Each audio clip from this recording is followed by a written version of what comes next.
दोस्तों नमस्कार, मेरा नाम है मनीष कुमार सिंह और आप देख रहे हैं 4 पीएम महाराष्ट्र। दोस्तों मुंबई से बड़ी खबर देने जा रहा हूं आपको। बॉलीवुड सुपरस्टार सैफ अली खान को लेकर के जो केस चल रहा है, जो आरोपी की जांच चल रही है, उस पर कुछ बड़ी अपडेट्स आज सामने आई। बने रहिएगा इस वीडियो में, आपको डिटेल से सारी चीजें बताऊंगा। पहली बात तो पुलिस की कस्टडी जो है वो समाप्त होने वाली थी आज।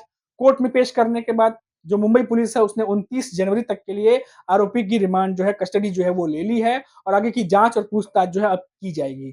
दूसरी, सैफ अली खान का मेडिकल रिपोर्ट भी आज सामने आया, जिसमें बताया गया कि उन्हें 5 जगह चोट लगी थी और कितने-कितने सेंटीमीटर जो है उनको घाव थे, कुछ 14 के आस-पास बताए जा रहे हैं, कुछ उससे कम बताए जा रहे हैं। तो वो 5 जगह उन्हें चोट लगी थी और बताया जा रहा था कि उनके दोस्त उन्हें हॉस्पिटल लेके गए थे, अब जहाँ से वो फिर बाद में डिस्चार्ज हुई, इसके विजुअल्स आप सभी ने देखे। और तीसरा कि सैफ अली खान का बयान जो है फाइनली वो पुलिस ने दर्ज कर लिया है और जो करीना कपूर ने बयान दिया था, जो सैफ अली खान ने बयान दिया था, उसमें 80 से 85% दोनों के बयान मिल रहे हैं। कुछ-कुछ बयान जो है वो अलग दिखाई दे रहे हैं। तो ये 3 बड़ी अपडेट्स थी जो बॉलीवुड के सुपरस्टार सैफ अली खान के केस से, हमले वाले जो केस है उससे जुड़ी हुई थी। और आपको बता दें दोस्तों कि लगातार सोशल मीडिया पर और तमाम कई जानकार हमने देखा कि वो सवाल खड़े कर रहे हैं कि सीसीटीवी में दिख रहा इंसान, क्या वही इंसान है?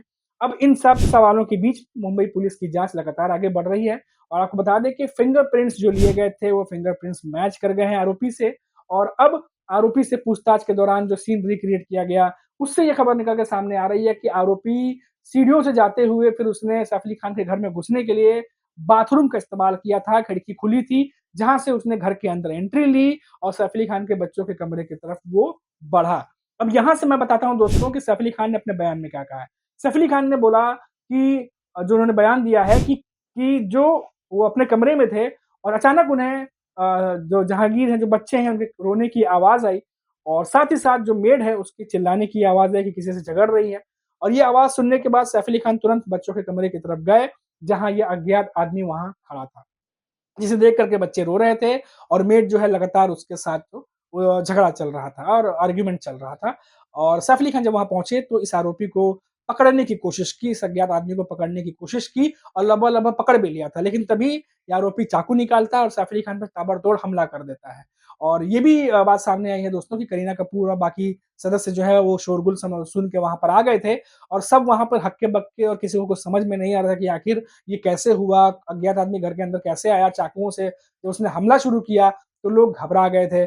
उसके बाद सैफ अली खान ने तमाम जो है बातें बयान में कही हैं और उसके बाद अब आगे की 2 पेज के करीब-करीब उनके बयान हैं बताया जा रहा है, जो उन्होंने पुलिस में दर्ज कराई है। अब इसके आगे की जाँच जो है पुलिस जुट गई है क्योंकि आज कस्टडी जो ली थी वो समाप्त हो रही थी, कोर्ट में पेश किया गया और 29 जनवरी तक के लिए आरोपी की फिर से जो है वो कस्टडी ले ली गई है। अब खबर आ रही है दोस्तों कि सैफ अली खान के घर पर जो क्राइम सीन है उसको वापस से रिक्रिएट करने की कोशिश की जाएगी।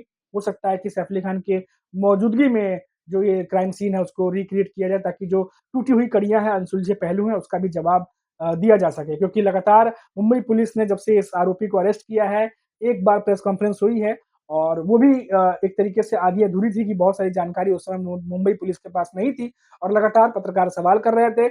ऐसे में जो पुलिस के ऑफिसर्स थे उन्होंने भी ये बोला कि अभी प्राइमरी जो है वो इन्वेस्टिगेशन चल रही है, उसके आधार पर जो जानकारी थी वो थोड़ी बहुत मिली थी, लेकिन कई सारे सवाल थे जिसकी जानकारी अभी भी नहीं मिली थी। अब ऐसे में जब तफ्तीश इतने दिन चल चुकी है, सैफ अली खान का बयान भी आ चुका है और सीन रिक्रिएट किया जा चुका है, तो ऐसे में सभी को इंतज़ार है कि मुंबई पुलिस एक डिटेल्ड प्रेस कॉन्फ्रेंस करेगी और सभी सवालों का जवाब जो है वो देगी, जिसमें ये भी शामिल है कि आखिर सीसीटीवी कैमरे में दिख रहा इंसान या जो पकड़ा गया इंसान है उसकी शक्ल में थोड़ा अंतर क्यों दिख रहा है। हालाँकि बहुत सारे जानकार जो हैं वो ये भी समझाने की कोशिश कर रहे हैं कि क्यों अंतर दिख सकता है। बहुत सारे जानकारी ये भी कह रहे हैं कि नहीं, ये दोनों आदमी अलग दिखते हैं, हालाँकि जाँच पूरी होने के बाद ही साफ-साफ पता चल पाएगा कि आखिर मसला है क्या?